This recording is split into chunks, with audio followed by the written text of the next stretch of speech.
What's up guys, it's Tracker707, and today I'll be doing a tutorial on Inside Gadget's new DS Lite Wireless RX Flex board. I reached out to Inside Gadgets and they agreed to send this out to me for free, so huge shout out to them for agreeing to continue to work with me. If you guys like this tutorial, make sure to like and subscribe and leave a comment down below if this video helped you out at all. Everything I use in this video will be linked in the description, and let's get started with the tutorial. The only things you're going to need for this mod is a DS Lite, a DS Lite Wireless RX Flex board, a screwdriver with a Y0 bit and a Phillips 00 bit, tweezers, a prying tool and Kapton tape, and optionally flux. I didn't use any, but I would still definitely recommend using it. If you're looking for a controller mod for the original DS, I'll have a tutorial for that down in the description. Now let's get started. Unscrew the Phillips head screw to the battery door and remove the battery.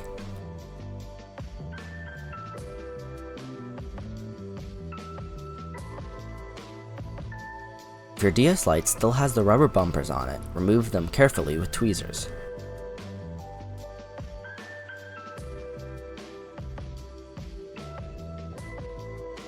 Next, unscrew the 4 Y-bit screws.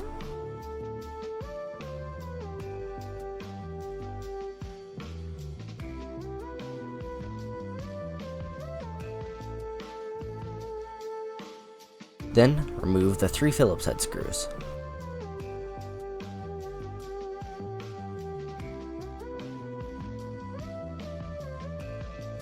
Now take a prying tool and use it to remove the back of the shell.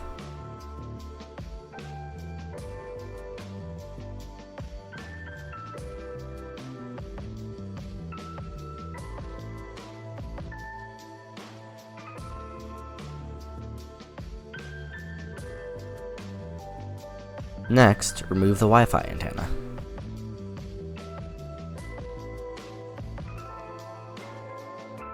I would recommend removing the L and R buttons here, because they just get in the way.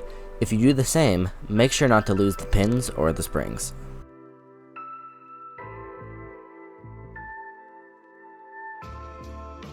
We also need to detach the white wire for the microphone.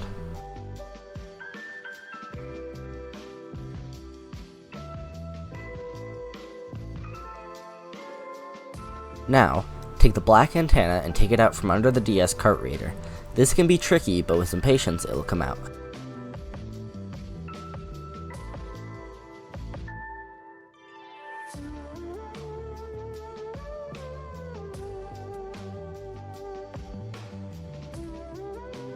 Remove the 2 Phillips head screws holding down the motherboard.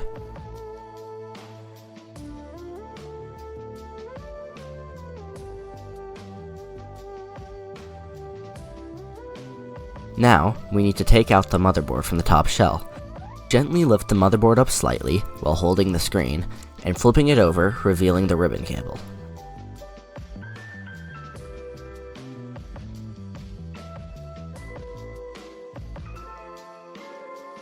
Flip up the black latch and gently pull out the ribbon cable.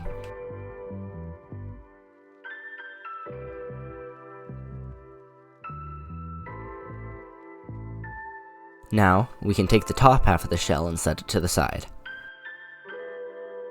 Next, we need to remove the bottom screen from the motherboard. First, use tweezers to flip up this little black latch and gently pull off the ribbon cable.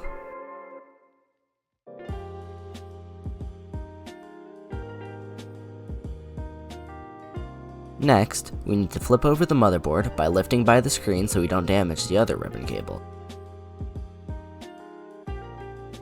To finish removing the screen from the motherboard, remove the other ribbon cable by flipping up the black latch and pulling out the ribbon cable. Now we can set the bottom screen to the side. Start prepping the board for the flex cable by adding some solder to the points shown on the screen.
Now, line up the DS Lite Wireless RX Flex board with the solder points on the motherboard and use some Kapton tape to hold it in place.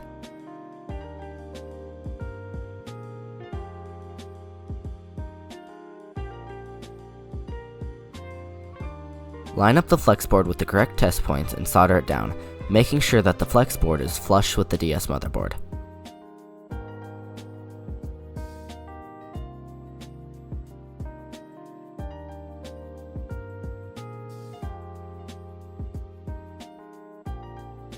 Next, solder down the other side of the flex board so it's held down in place, again, making sure that the flex board is flush with the DS motherboard.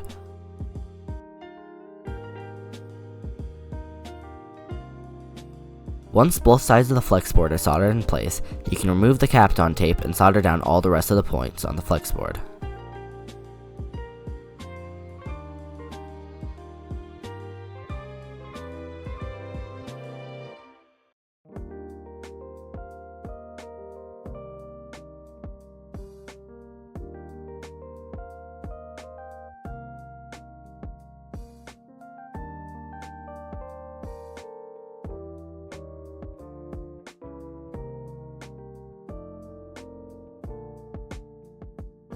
The BT negative point may be difficult to solder down good, as it is a ground point, which means it will take a lot longer to warm up and get the solder flowing.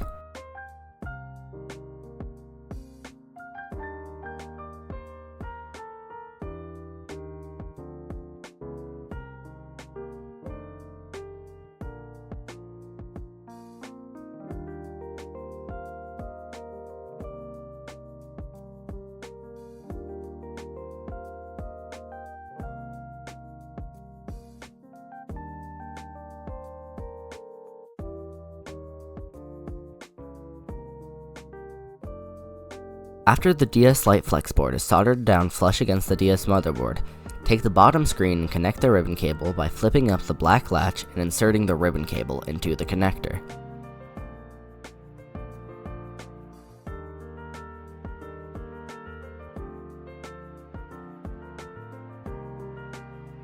Once the ribbon cable is fully inserted, push down the black clip. Now, make sure the top ribbon cable for the screen is on the other side of the motherboard, then carefully flip the motherboard over.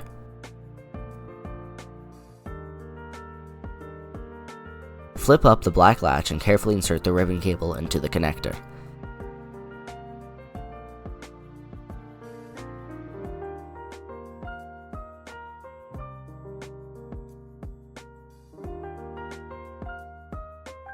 Once it's fully inserted, push down the black latch. Before putting the DS motherboard back into its shell, use some Kapton tape to hold down the receiver. My tape kept falling off, so I would recommend using some more tape or just waiting until the end so it's not in your way. Now, we need to reattach the top screen to the DS motherboard. I struggled with this a little bit, but with some patience, you should be able to fully insert the ribbon cable into its slot and secure down the black latch.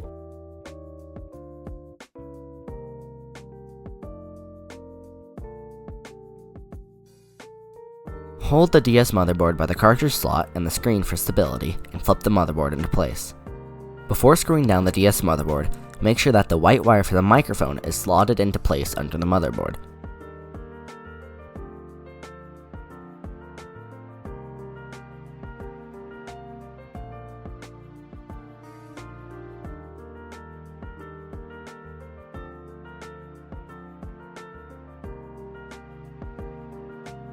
Now, screw down the DS motherboard into the top half of the shell using the two Phillips head screws.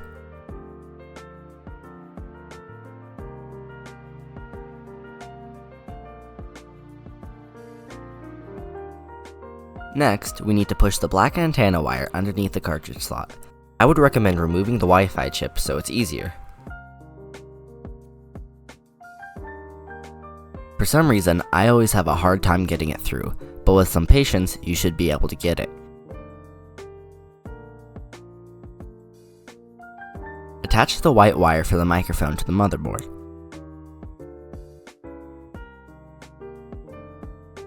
Now, connect the Wi-Fi chip back to the motherboard and then reattach the black Wi-Fi wire.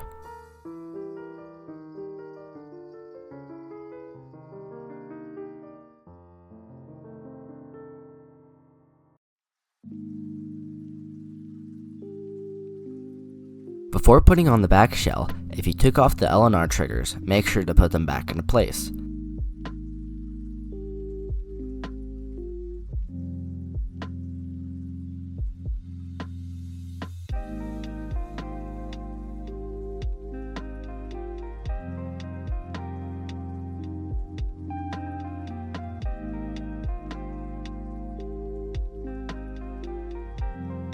Also, make sure that the wireless RX chip is taped down.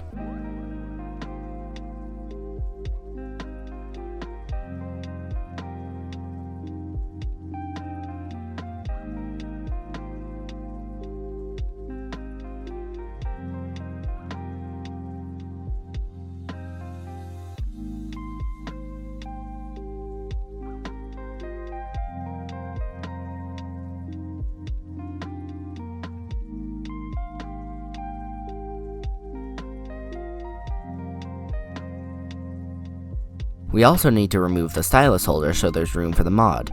To do this, you just need to take out 3 Phillips head screws and then lift out the stylus holder and this other plastic piece.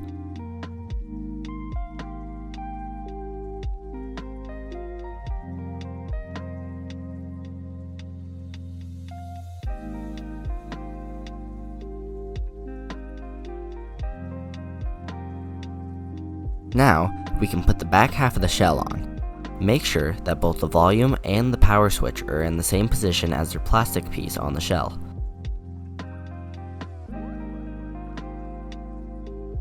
Screw in the 3 Phillips head screws.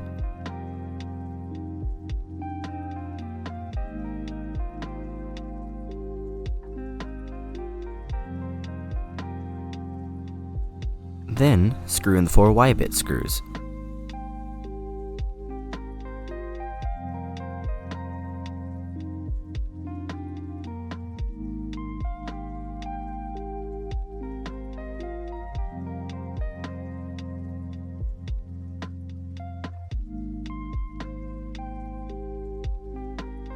Now, we can put the battery back in and screw down the battery door.